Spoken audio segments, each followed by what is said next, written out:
باسەوە دەکەین کە ژماری دانیشتوانی جیهان گەیشتە 8 ملیار کەس لەوبارەیەوە نەتەوەیە گرتوەکان بە دانیشتوانی جیهان دەڵێت نەترسن لەوەی کە ژماری دانیشتوان گەیشتوە بۆ ئاستا. ئێمە لە تەوەری ئەمڕۆماندا گفتوگۆ دەکەین لەبارەی ژماری دانیشتوانی جیهان و عێراق و هەرێمی کوردستان و هەروەها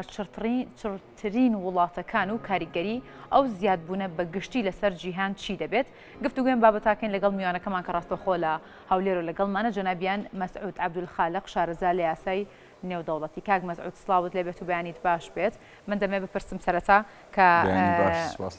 سپاس. ئەمڕۆ ڕۆژێکی مێژوویە بۆ پێیکە لە مێژووی مرۆڤایەتیدا یەکەم جارە ژماری دانیشتوان بگاتە 8 ملیار کەس، بەڵام ڕەنگە لەلای هەندێک ئەمە بایەخێکی زۆری پێنەدرێ و بە هەندی ژوەرنەگیرێت و ئاگاداری کاریگەریەکانی نەبن لەسەر جیهان و تەواوی ژینگە. من دەمێت سەرنجی جەنابەت بزانم لەسەر بەرزبوونەوەی ژماری دانیشتوان بۆ 8 ملیار کەس. بەناوی خوای گەورە و میهرەبان. دەستان خۆشبی لە بۆ ئەو بەرنامە بابەتێکی یەکجار زۆر گرنگە، ئیحتیماماتی دووەلی هەیە لەبەرەوەی زیادبوونی دانیشتووان پێویستی بە خواردەمەنی و هەناسەدان و ڕێگاوبان و تەنانەت مەناخ و ئاو یان پێویستەکانی گەلێک زۆرە. ئەو سیستەمە دەولیەی ئێستا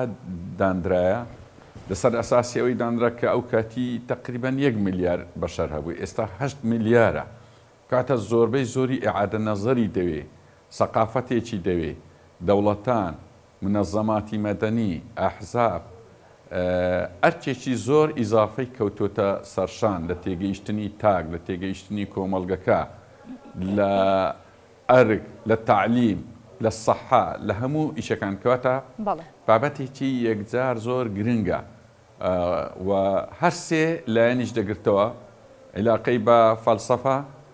زانست، ئاین هەیە. هەر سێک پێویستیان قسەی خۆیان هەبی لەو بابەتە، چونکە قەیرانی زۆر گەورە بەڕێوەیە، قەیرانی محەلی، قەیرانی عالەمیش. باشە کاک مەسعود، ئەو سێلایانی کە باست کرد پێویستە چۆن گرنگی بەم بابەتە بدەن، پێویستە چۆن بە ئەم بابەتە بۆ نمونە گفتوگۆی لەسەر بکەن، زیاتر ڕوونی بکەنەوە، زیاتر کاریگەریەکانی بۆ کۆمەڵگە بە گشتی ڕوون بکەنەوە، ئەوان چیان لە دەست دەبیکەن؟ خۆی بە کورتی ینی 2 سەدە پێشی ئێستا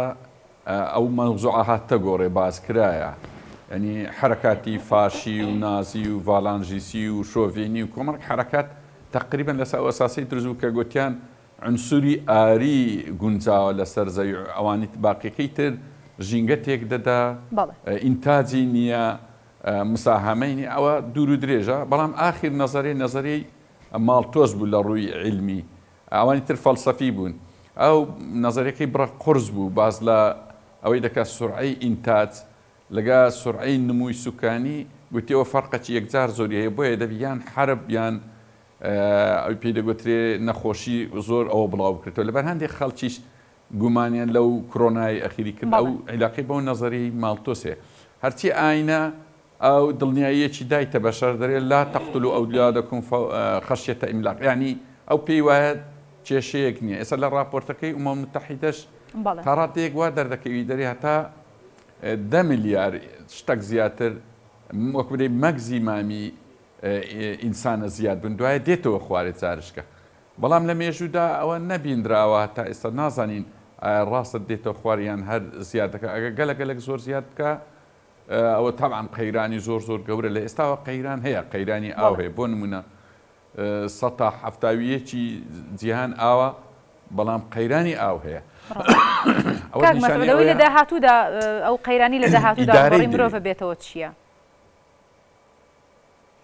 طبعا قەیرانە ئەساسیەکان لە عالەمی سێمە. ئێستا زیادبوونی دانیشتوان لە عالەمی هەژارەکانە زیاتر، بۆن من لە ئەفریقایە، لە ئاسیایە، بە تایبەتی هێند لەو ماوەی لە پێش سینیش دەدا لە ژمارەی دانیشتوان. طبعا قەیرانی زۆر دێتە پێش، قەیرانی سەحەیە، خواردەمەنیە، خواردنەوەیە، خزمەتگوزاریە، بە تایبەتی پەروەردەیە. ڕاستی ئەوەی پێویستە ئەوجا ئەوە، ینی حتا ئێمەی کوردیش، ئێمە لە کوردستانیش سەقافەتێکی دەوێ ئەتوو کە نەفرێکی لە 1 ملیار سەقافەتێکی جوداتری دەوێت کە ئەتووی 1 نەفرێکی لە 8 ملیار کەس. مەسەڵەن تو ئینتاجت هەیە، چیت هەیە لەو جیهانەی نەوتت هەیە ئینتاجی زراعیت هەیە ژینگەت هەیە یان لە ئاسمان مەداری جیۆسیەکەت چۆنە ئەوانە هەموو پێویستی بە تەختیت و نەوعەک لە وەکبرێ نەخشە ڕێگە هەیە چۆن ئەتوو ئیدارە بکەی چۆن ئەتوو عاملێک دەبیت چ شەخص چ دەوڵەت چ حکوومەت ئەتوو چۆن وا بکەی ئەتوو بارگرانی نەبی لە ساوجانی چکە کەلچەوەی نەما جارشکە کەلچی جەنجی نمایە ئێستا جیهان بەڕاستی ینی حتا حرەکەی تەحڕوی کوردی ئەوە تۆزێک عیلاقی بە ئێمەشەیە کەلچێوانمان نەما جارشکە دەست دەینە چەک و لە شاخ و ئەوە دەبی خەباتیشمان بگۆڕین یعنی ئەوانە هەموو پێویستن فەقەرە فەقەرە تەوەر بە تەوەر جامیعەکانمان ناوەندە استراتیجیەکانمان لێکۆڵنەوەی لەکرد لەسەر بکەن و بیدەنە حکوومەتی هەرێم بیدەنە دەسەڵات بیدەنە حیزبەکان بیدەنە منەظەماتی مەدەنی کە چۆن کار دەکرێت لێرە بەولەوە کە ئێمە لە جیهانێکین ژماری دانیشتوان 8 ملیارە. بەڵێ باشە کاک مەسعود باسە لە هەندێک ناوچە کرد ببوورە باسە لە هەندێک ناوچە کرد کە ژماری دانیشتوان تیاندا گەشتووەتە لووتکە پێت وایە ئەو ژماری دانیشتوانە کە لەو ناوچانەدا بەرەبەرە لە زیادبوونە ڕۆژ بە ڕۆژ لە زیادبووندایە ناهۆشیاری کۆمەڵگەکەی یاخود دەگەڕێتەوە بۆی کە میکانیزمێک نییە بۆ ئەوەی کە ڕێگری لە دایکبوونی منداڵان بکرێت یاخود هۆکاری دیکە هەن کە پەیوەندیدارن بەو زۆربوونی ڕێژەی دانیشتوان و کە وەک باست کرد کۆمەڵی قەیران بەدوای خۆیدا دەهێنێت. خۆی ئەو قەیرانەی باسم کرد بەجێری نیزامە ئێستا نیزامی سەرمایەداری نێزگەی 3 سەدەیە ئیداری جیهان دەکات تقریبا سەدەیەکیش شوێت هاوبەشی کرد لەگەڵ سەرمایەداری بەڵام شوێت تقریبا شکستی هینا سەرمایەداری هەتا ئێستا هینایی خزمەتەکی بەشەری کرد بەڵام لێرە بەولاوە دەرێ من 8 ملیار بەشەرم پێ بەخێو ناکرێت زۆر بەسەراحەت لە بە هەندێش تەقسیماتێک لە جیان پەیدا بووە ئەبنا شیمال و ئەبنا جنوب پەیدا بووە عالەمی یەکەم و عالەمی دووەم و عالەمی سێم پەیدا بوو بۆ نمونە لە بەشی یەکەم کە ئەوی پێدەگرێ بەشی شیمال ئینتاج زۆر ئەوان دەخۆن کەمایەتیشن لە جیان ئەوانەی بەشی خوار و زۆرایەتین و ئینتاج کەمە لە بۆوان ئەو سەقافەتەش نییە لەوێ با بڵین تەحدیدی نەسل بکەن یان ئینتاج یان زۆربەی زۆری بە کێشەکانی ناوخۆ سەرقاڵن بە ینی وەکبێت تاک ئەو سەقافەتەی نییە کە چۆن ئاو سرف نەکە خواردەمەنی زیاد نەکە ینی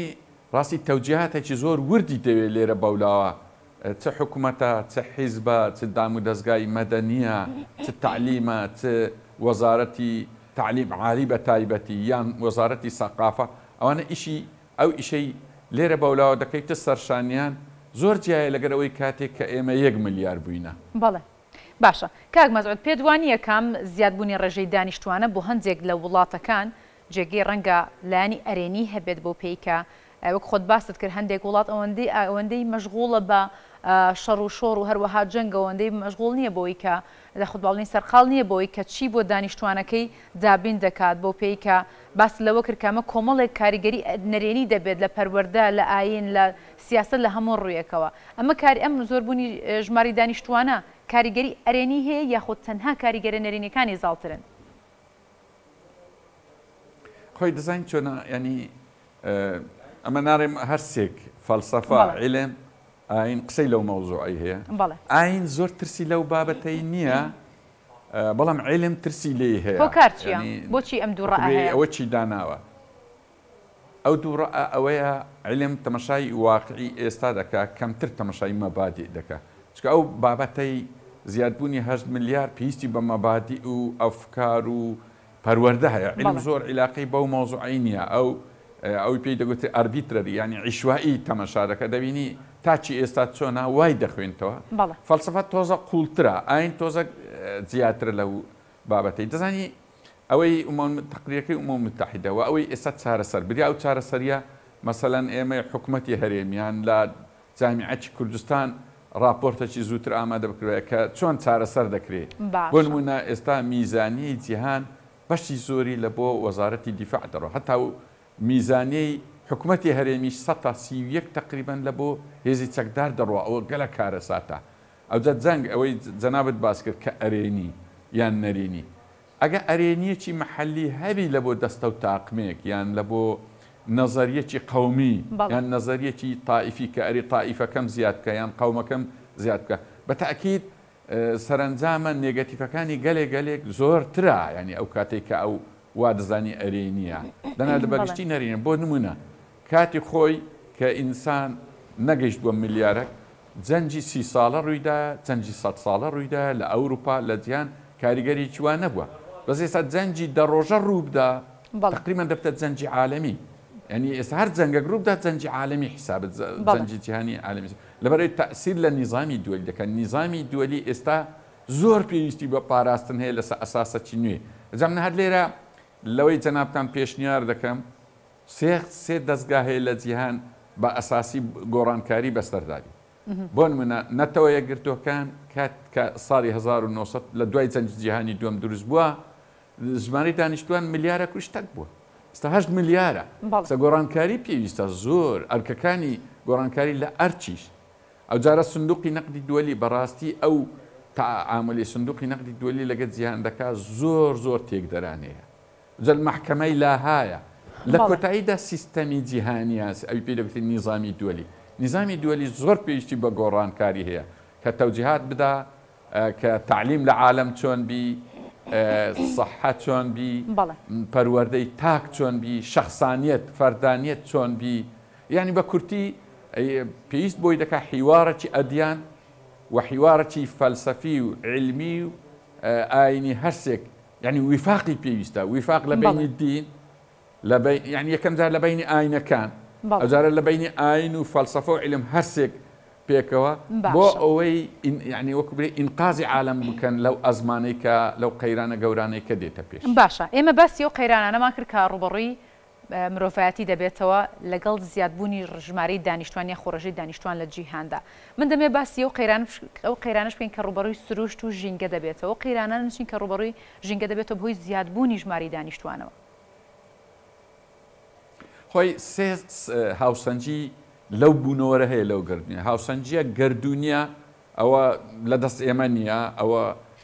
ینی دەست ئینسان هیچی پێ ناکرێت مەزبوط و ستاندەرە باشە هاوسەنجێک سروشتیە لەسەر زەوی بەڕاستی ئەوەیان هاوسەنجی سێمیش حیاتیە ژیان ئەوە علاقی بە حروپ هەیە ئەوەی بەڵام ئەوەی علاقی بە پرسیارەکەی تو هەیە هاوسەنجی دووەمە هاوسەنجی ژینگە ئەیش هەمی بە ستاندەر دانرایە بەڕاستی قۆناغی زراعی ئەو ستاندەرەی تێک نەدا بەڵام قۆناغی سناعی و تەکنۆلۆجیا کە بەبێ کۆنتترۆل هەرچی دەستیدا وەکو برێ سنعات و سەرفکردنی تاقا یان وزە چۆنیەتی سەرفکردنەکەی کاریگەریەکی یەکجار زۆر خراپی لە ژینگە کردیە ینی ئەگەر نمونەکی بینینەوە تێکرای معدەلی گەرمی سەرزەوی 16ەیە تێکرا ئەی پێی دەگوتی ئەڤێراج ئێستا 1 دەرەجە و شتێک زیادی کردیە ئەو کارە ساتە گەورەی خوڵقاندووە لەسەر ئەو زەویە کەواتە ئەگە زیاد بکە یعنی کەواتە ئەمە دەبی ئاگدار بینین ئەو جیهانە و ئەو بوونەوەرە ئەو ژینگەیە زۆر بە ستاندەر دانرایە ئەوە نییە برێ بە عیشوایی هاتبی و لە کاتەی بە سوتفە هاتبی ئەوە نا بە هەندەسی دانرایە بە ئەندازەی بۆیە دەستکاریکردنی زۆر مەترسی دارە دەبی ئێمە ئاگامان لێوی ئەخر لەبەرچی دەرێم سەقافەتی تاک کاتێک کە 1 ملیار بووە لەگەر سەقافەتی تاک کە ئێستا 8 ملیارە زۆر جودایە ینی کەواتە ئەرچی پێویستە ئەوە پێویستە ئینسان هەست بۆی بکە مولکێتی تایبەتی خۆی لەگە مولکەتی عامە یەکە چۆن محافەزەی مولکێتی تایبەتی خۆی دەکات چۆن مولکێتی خۆی خۆش دەوێت سیارەکەی خۆش دەوێت پارچە زەویەکەی خۆی خۆش ئەوە دەبی ژینگەی خۆش بێ دەبی سروشتی خۆش بێ دەبی قوتبی شیمالی و قوتبی جنوبی خۆش بێ دەبی دارستانی خۆش بێ کە ئۆکسزیینت لە بۆ پەیدا دەکە هاوسەنج یعنی ئەو سەقافەتە زۆر گرنگە لەوەش بڕنگ مەبادیئی دەوێت وەک برێت تەسحیەی دەوێت ئەتو هەردەم مەسلحەتی خۆت زاڵ نەکەی بەسەر مەسلحەتی عامە و جێ بە مەسلحەتی عامە نەدەی برێ من با ئیشەکەی من لەو دەمەی ڕێکی تەنانەت کە جغارەیەک دەخۆی ئەتو خۆشی دەبینی دووکەرەکەی بەردەدەی کاریگەری لەسەر مولکیاتی عامە و ژینگەی دەبی ئەو سەقافەتە وا بێتە ناخی ئینسان کە هەست بۆ شتانش بکەیت لەوەوە حەز دەکرێت لیبرال دیموکراسی یان سیستەمی سەرمایەدار کەمێک لە قەیراندایە یعنی پێویستی بە فەلسەفە و ئاین هەیە یارمەتی بدایان یان بە کورتەکەی ئەو چوار مەدرسەی جیهان کە هەیە ئەگە حەز کرد باس بکەین کە هەر یەکە و تێڕوانێکی هەیە لە بۆ چارەسەرکردنی ئەو قەیرانانەی ئێستا ڕوبەڕووی 8 میلیارەکە دەبتەوە. باشە کاک مەسعود پێت وایە ڕێگە چارەکان یاخود باشترین میکانیزم بۆ ئەوەی کە ڕێگە لەم هەموو قەیرانە بگیرێت یاخود لە زیاتر بەرزبوونی ڕێژەی دانیشتوان بگیرێت چین و ئەو چارەسەرانە لە دەستی کێدان کێ دەتوانێتەوە بکات لایانی پەیوەندیدار لەم بابەتە کێن یاخود با بڵێن؟ خۆی ئەو بابەتە ئەمە باسی نیزامی دووەلی دەکەین. بەڵێ ئێستا نیزامی دووەلی ینی زۆر گرنگە لە ڕأسیان متحیدە. باش کەواتە ئەمە لەبەرچی دەرێن متحیدە ئێستا پێویستی بە گۆڕانکاری هەیە چونکە ئەرچی سەرشانی زۆر قورستر بووە ئەرچی تەنها سیاسی و قانونی نییە وەکو پێ بدرێن مەبدە عەدەم التەدەخل ئەوەی لە مادەی 2 میساقەکە هاتووە بەڕای ئەوە هەر گیرێ چکە دەبی تەدەخل بکە دەوڵەت هەیە حکوومەت هەیە زۆر بێ مەسئولیەت کار دەکات لەسەر تێکدانی ژینگە لەسەر حرب لەسەر تحدید نەکردنی نەسل پێدا بڕۆ دەبی تەدەخل بکە دەبی میساقەی نوێ بێتە جیهان لە ژێرسای ئومەم متحیدەی کە دەوڵەتان مقەیەد بکە باشە و دام و دەستگایەکان مقەیەد بکە و ئەوانەی چارەسەریان هەیە لە ڕووی فەلسەفی و ئاینی 4 مەدرسەی عالەمی هەیە سۆشیالیستیە شوعیەتە ڕأسمالیەتە ئاینە هەر یەکە و وەکوبری حەلەکی هەیە لە بۆ ئەو مشکلێ ئەوەی ئێستا بینیمان سەرمایەداری وەکو باسم کرد بەڕاستی لەبەر ئەوەی مەبادی کەمتر تێدایە و فەردانیەتە مەبادی ئەساسیەکانی تقریبان دەرێ ئەمن تەواو 8 میلیارم پێ بەخێو ناکرێت تا ئێستا خزمەتی بەشەریەتم کردە و شوعیەتیش تقریبان تا ڕادەیەک شکستینە هەر بۆ نمونە ئەو قەیرانەی دوایی ڕأسمالی کە کارل مارکس و فریدریک ئەنجلس پێشبینیان کردبوو کە گوتیان لە خلالی فائز قیمە دێتن وها ناتەدی لە خلالی نظریش کاتە دی پێی دەگوترێ هەرەمە المەقلوب ئەو مۆزوع دوور و درێژە کەواتە پێشبینیەکانی مارکسیەت و شوعیەتیش نەهاتەدی و سۆسیال دیموکراتیش تا ئێستا هاریکاری هەبووە لەگەر ڕأسمالیەت کەواتە ئەوەی ماوە نەک فقهی دینی فقهی دینی چکە ئەیش گوندەچ پێ بەڕێوە ناچی بەڵام پەیام یعنی گرنگە لێرەوە حیواری ئەدیان بکرێ حیواری ئەدیان بکرێەوە بی حەلەک بە هەموو لایەک بە ویفاقێک لە نێوان دووبارە فەلسەفە